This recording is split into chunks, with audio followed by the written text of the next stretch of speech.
chief over the Patrol Bureau of the Baytown Police Department. So are your police officers going to respect our rights this evening, or are they going to try to arrest us for filming them in their official duties? Is that a serious question? Well, it is, because I've seen a lot of videos recently, and I'm wanting to know so we can edit it in, you know, after we see what happens. Will they respect our rights or not? Any officer that is going to respect your rights. Okay. That we're too far back to where we can't see what's going on, that's not actually documenting the police activity. So I think it seems to me like we're going to have problems, unfortunately, Patrick. Not tonight. Not tonight, brother. Y'all record and understand. Because as soon as I hear this interfering stuff, the good departments, I never hear a look about that. We soon become a first name basis on the officers. We have no issues, but it's been my long standing experience that you can film butt interference, or you can film butt, that we have issues. And I know there are issues in this city, and it's unfortunate.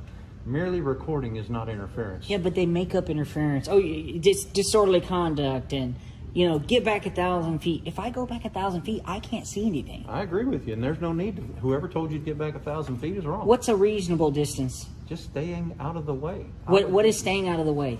So that you're not just, like I said. Damn, I know what I said.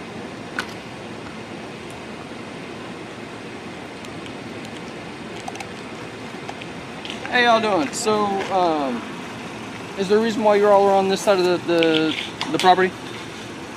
What's your name? I'm Officer White, so Baytown Police Department. What's your badge number?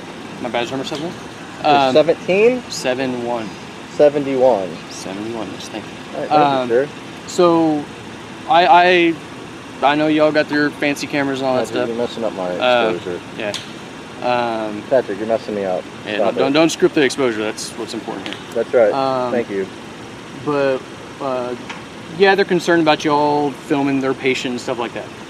I explained to them that HIPAA doesn't apply to general public. Applies to like healthcare workers, stuff like that.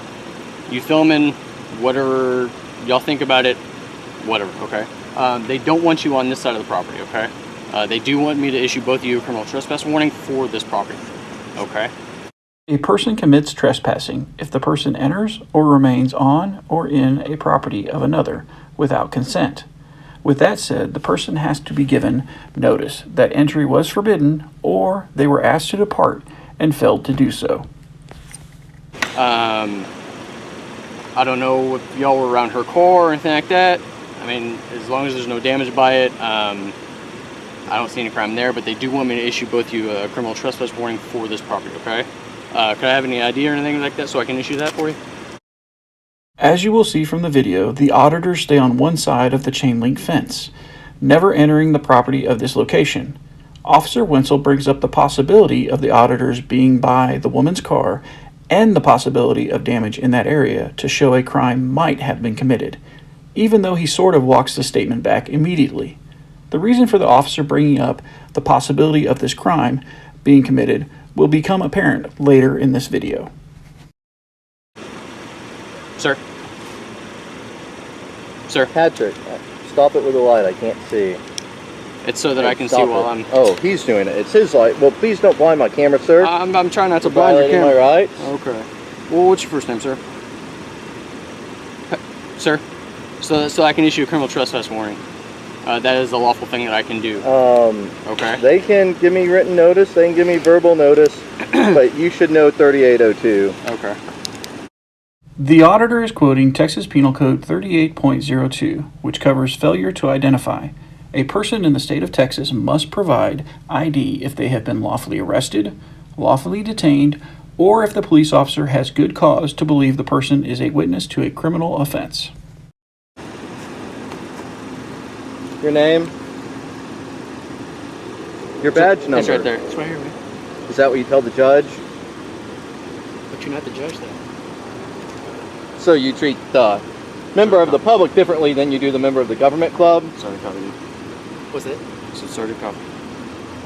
So, what's your name? So what you're saying is you're not going to identify yourself so that I can issue a criminal trespass warning for this property. Am I under arrest? I mean, you are actually being detained, so that I No, can issue shut up, man. Don't be stupid. Criminal trespass. You All right. cannot stop me from some random person wanting to tell me something. That is a complete violation No, of my rights. I can stop you. So you're telling me you've detained me now? You are being detained. So Okay. if I want to come up to a police officer and say, hey, I need this random person on the street criminally trespassed from my property, you're going to stop that person and say you're detained while I serve you with a CTW? Are you insane? Detainment by a police officer is lawful when it meets one of the following criteria. The police officer has observed you committing a crime, or they have reason to believe you have committed a crime. Then they have good faith basis to arrest you for that crime. No, That's not how it works. doesn't work that way. You have So no what you're saying is you can go onto anybody's property that you want. No, that's not what I'm saying. Okay. So stay off this property.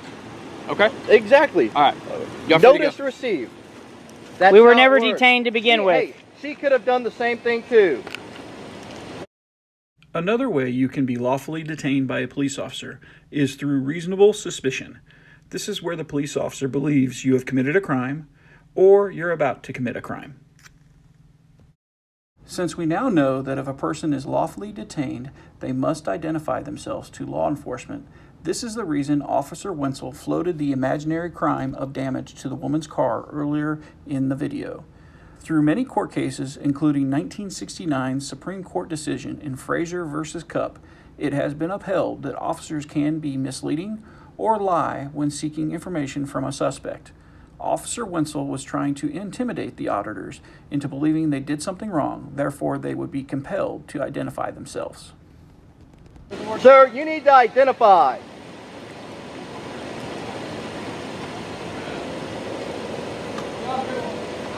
What's your name? Come on, it's not that hard.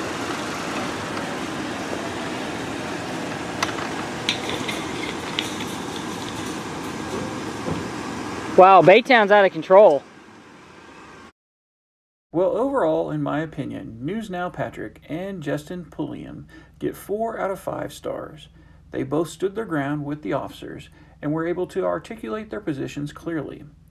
They did not allow Officer Wenzel to intimidate them or manipulate them into submitting to his tyrannical behavior. On the other hand, Officer Wenzel gets 3 out of 5 stars.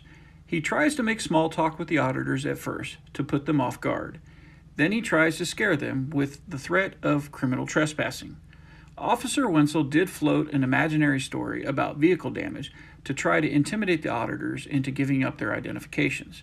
But the officer finally realized these 2 auditors were not going to be intimidated, and he went about his night without escalating the situation. In closing, I will share that the officer did try one more intimidating action by following the auditors to their car and pretending to be looking for stolen cars just so he could run their plate.